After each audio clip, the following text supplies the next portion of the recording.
Welcome back, and thank you very much for staying with us. So, of course, Finance Minister Enoch this week presented his medium-term budget policy statement. It has revealed that debt is growing faster than economic growth in South Africa. In fact, the debt is costing the country 400 billion rand just to service it. Let's get some reaction now from Business Unity South Africa's CEO Designate Khulekani, who joins us now via Zoom. Khulekani, thank you so much for your time. So just very quickly, the minister at the moment is having a breakfast session with the media and other business stakeholders, right? And he says the story is quite simple. That's why he couldn't go on for long yesterday. We are growing at a very bad state in South Africa, 1.1% GDP forecast for next financial year. And he says that won't even sustain the country in terms of the problems we have. What do you think the solution is to this? Good morning, Masego, and to the viewers of eNCA. The minister is right that we need to grow at a much faster rate than we are currently growing if we are to solve the challenges facing the country, unemployment, inequality, and all of that. And quite frankly, the solutions are pretty simple but hard. So this is why we commend the minister for a very clear message in his budget budget policy statement that the focus will be on improving infrastructure investment and implementing reforms, because we are where we are because of delayed reforms in the past, because of not investing in infrastructure and maintaining our infrastructure as we ought to have done.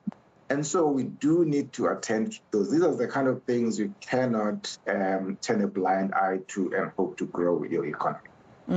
But also, Khulekani, Bradette and I were just talking a short while ago that even the Reserve Bank has warned municipalities in terms of the tariff increases that they implement that are above inflation. That doesn't assist.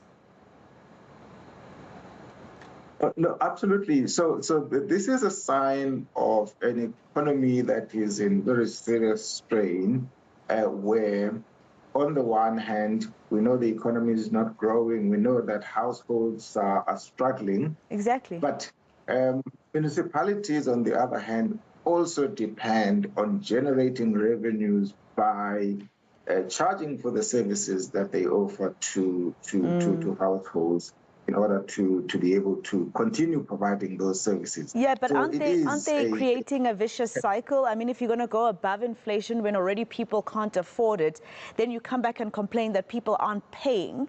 I mean, if you're going to increase something by 11% when inflation is below even 4%, isn't that just adding to your problem? People couldn't pay when it was at least 5% in terms of growth and inflation was at least 5%. Now you double digiting what is a single digit against a single digit inflation number. No, it is absolutely a problem. And it's a problem that has been with us for a while because, as you know, the services that municipalities offer and charge for are what we call administered prices. Yeah. And they've tended to go at a much higher level, higher than inflation, and adding to our problems. And this is why this needs to be monitored very closely, because if you don't, what you will end up with is a situation where instead of correcting the inefficiencies in the system, spending on wrong things, compound the problem by just charging those who you think can pay until they cannot pay. So absolutely need to monitor and restructure, or at least find ways of making sure that municipal finances are in order and you don't just pile on the problem by charging more to a very shrinking tax or revenue base. And Khulekani, another issue is that this obviously was the mini budget, for the other term that we use. The big one is coming in February. In the previous administration, in February this year, he announced that we would go into our reserves, your gold, etc., to service our debt. But now if we're growing at this pace, does that set, the pace for how we're going to keep going into our reserves to service our debt because we're not growing enough to actually do it?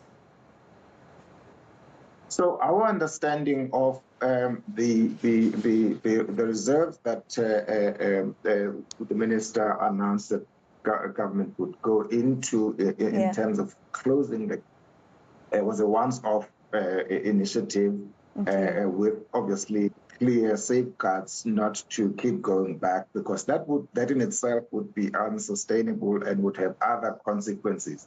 What is absolutely critical here, and the minister was at pains to explain this both in the mini budget speech yesterday as well as in this morning's breakfast briefing, is that we've absolutely got to grow at a much faster pace than that. And as I've said, we are encouraged by the fact that there is a clear shift in the tone and the composition of expenditure towards infrastructure, because that is central to growing the economy. Now, some people are saying, we've heard this in the past, nothing has come of it. That's true, but what gives us a degree of comfort this time around is that this is not just empty talk. There are reforms in place, such as the reforms to ESCOM, breaking it down such that you can introduce competition. Similar reforms are envisaged in Designate to make sure that there is private sector, a role for the private sector, which will introduce competition and introduce efficiencies. So we think that there is more substance in these utterances that the ministers have made than has been in the past, because it's backed by reforms that are also backed by policy and legislation in some instances. Well, thank you so much for your time and for speaking to us here on eNCA. That was Khulekani Mathe, the Business Unity South Africa CEO Designate. And of course,